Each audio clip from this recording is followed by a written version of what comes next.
کیا آپ یا آپ کے بچے قرآن سیکھنا چاہتے ہیں؟ جو حضرات ابھی تک قرآن کریم نہیں سیکھ سکے یا اپنے بچوں کی قرآنی تعلیم کے لیے فکر مند ہیں تو گھر بیٹھے 30 منٹ روزانہ دے کر قرآن کریم تجوید اور ترجمے کے ساتھ سیکھ سکتے ہیں اور حفظ بھی کر سکتے ہیں۔ حضرت جی کی زندگی کا ایک ایسا واقعہ جو آپ میں سے بہت سارے لوگوں کے لیے بالکل نیا ہوگا، پہلی دفعہ سن رہے ہوں گے، میرا گمان ہے۔ یہ واقعہ بہت ہی عجیب ہے۔ حضرت جی کی پوری زندگی محنت، ابھی جو گزشتہ جمعہ گزرا ہے اس میں حضرت جی نے بیان فرمایا مہد الفقیر جھنگ میں، اس سے ایک رات پہلے ملک سے باہر واپس تشریف لائے تھے، باہر سے واپس تشریف لائے جمعرات کو، جمعے کو بیان ہوا، جمعے کی شام کو مہد الفقیر گھر سے نکل گئے اور اسلام آباد چلے گئے۔ کل رات اسلام آباد سے سیدھا لاہور آئے ہیں، یہاں 3 دن کا سفر ہے، یہاں سے اگلا سفر ہے کراچی کا، وہاں 3 دن بیانات ہیں، اور اس کے بعد پھر اگلا سفر ہے۔ رمضان تک شیڈیول مکمل طے ہو چکا ہوا ہے، اور رمضان کی بھی اپنی مصروفیات ہیں، اور وہ شیڈیول یہ نہیں کہ گھر بیٹھے کہ بھئی جو آئے، مسکین پور، خانے وال، ملتان اور بہت ساری جگہوں کے سفر ہیں۔ عمر آپ کے سامنے ہے، صحت آپ کے سامنے ہے، سہارے کے بغیر چلنا مشکل۔ ابھی آپ جو قریب کے لوگ ہیں وہ پاؤں دیکھ لیجئے گا، اپنے پاؤں بھی غور سے دیکھ لیں ابھی، اور حضرت کے بھی دیکھ لیجئے گا کہ کتنے موٹے ہو چکے ہیں گردوں کی خرابی کی وجہ سے، آپ کو اندازہ ہوگا۔ حضرت جی نے فرمایا کہ 1973 میں شیخ وجیہ الدین رحمۃ اللہ علیہ لاہور کے ایک بزرگ تھے، ان کی معیت میں گلگت کا سفر ہوا۔ آج بھی گلگت جانا ایک مشکل کام ہے، محنت طلب ہے، انسان سوچتا ہے اتنی دور، اور 1973 کا روڈ بھی نہیں تھے صاف ستھرے، اور ٹرانسپورٹ بھی نہیں چلتی تھی۔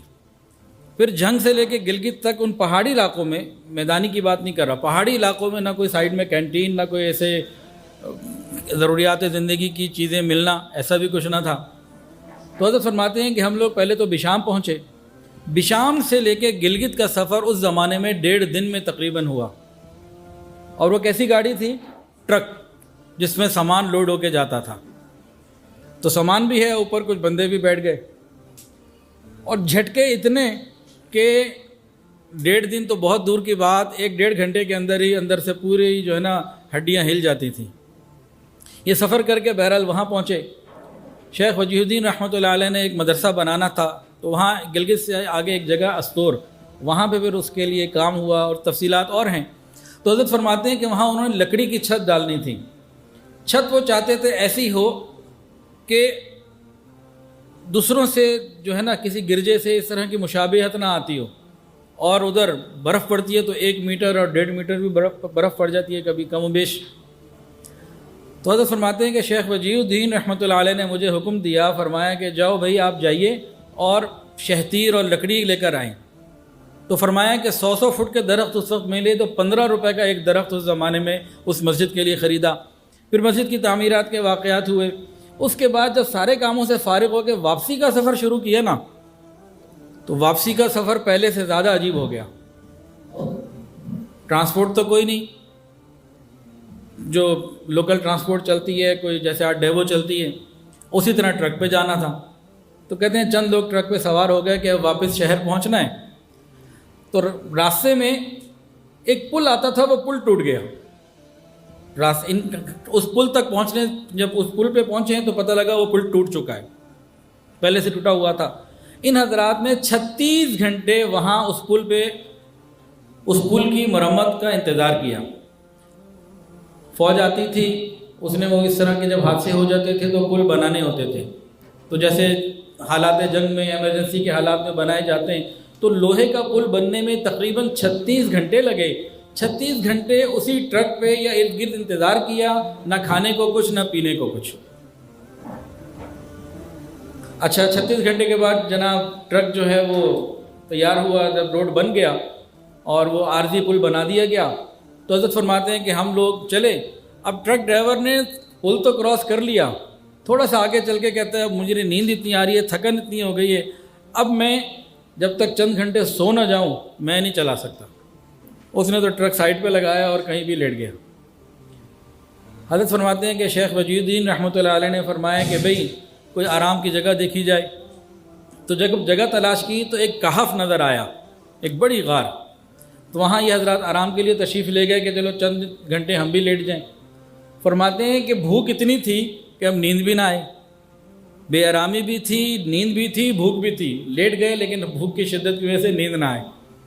اس کے بعد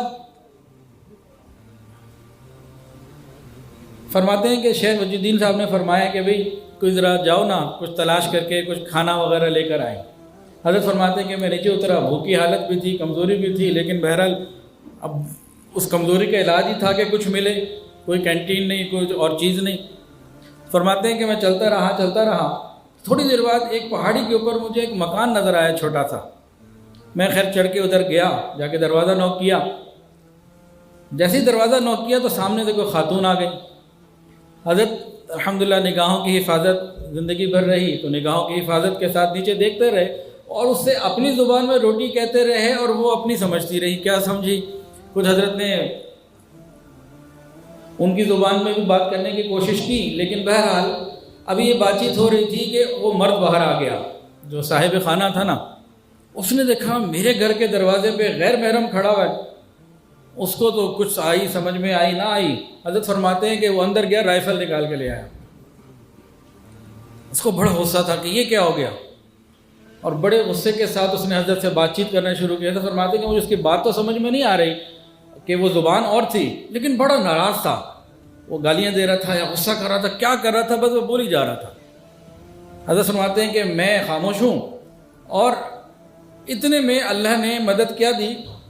مدد یہ آئی کہ اس کی بیوی اس سے لڑ پڑی کہ بھئی ایک بندہ ایک آیا ہے، دروازے پر آیا ہے، بھوک ہے، روٹی کا مسئلہ ہے، کیا ہے، تم کیوں بلا وجہ لڑ رہے ہو؟ اس نے کیا کیا ہے؟ اس کی نگاہیں بالکل جھکی ہوئی ہیں، کیا مسئلہ ہے؟ تو فرماتے ہیں کہ وہ عورت اس سے لڑی اپنے خاوند سے. خاوند کے ہاتھ میں رائفل. ویسے یہاں ایک لطیفہ سن لیں، عورت اگر غصے میں ہو نا تو مرد کے ہاتھ میں بندوق بھی ہو تو بیچارہ کچھ نہیں کر سکتا. اچھا خیر یہ واقعے سے ہٹ کے لطیفہ ہو گیا. اب وہ اندر گئی، اندر سے جو بھی کھانا جتنا بنا ہوا موجود تھا نا، وہ کھانا بھی لے آئی، روٹیاں بھی لے آئی. شوہر نے منع بھی کیا لیکن اس نے حضرت کو دیا. حضرت نے کہا بھی مجھ سے پیمنٹ اس کی لے لو. خیر انہوں نے پیمنٹ نہیں لی. حضرت جی وہاں سے پھر کھانا لے کے آئے. ساتھیوں نے کھانا جب سامنے رکھا تو اتنی لمبے عرصے کی بھوک تھی تو خوب کھانا کھایا، سب نے کھایا. حضرت نے فرمایا کہ اس کھانے کی لذت آج تک محسوس ہوتی ہے.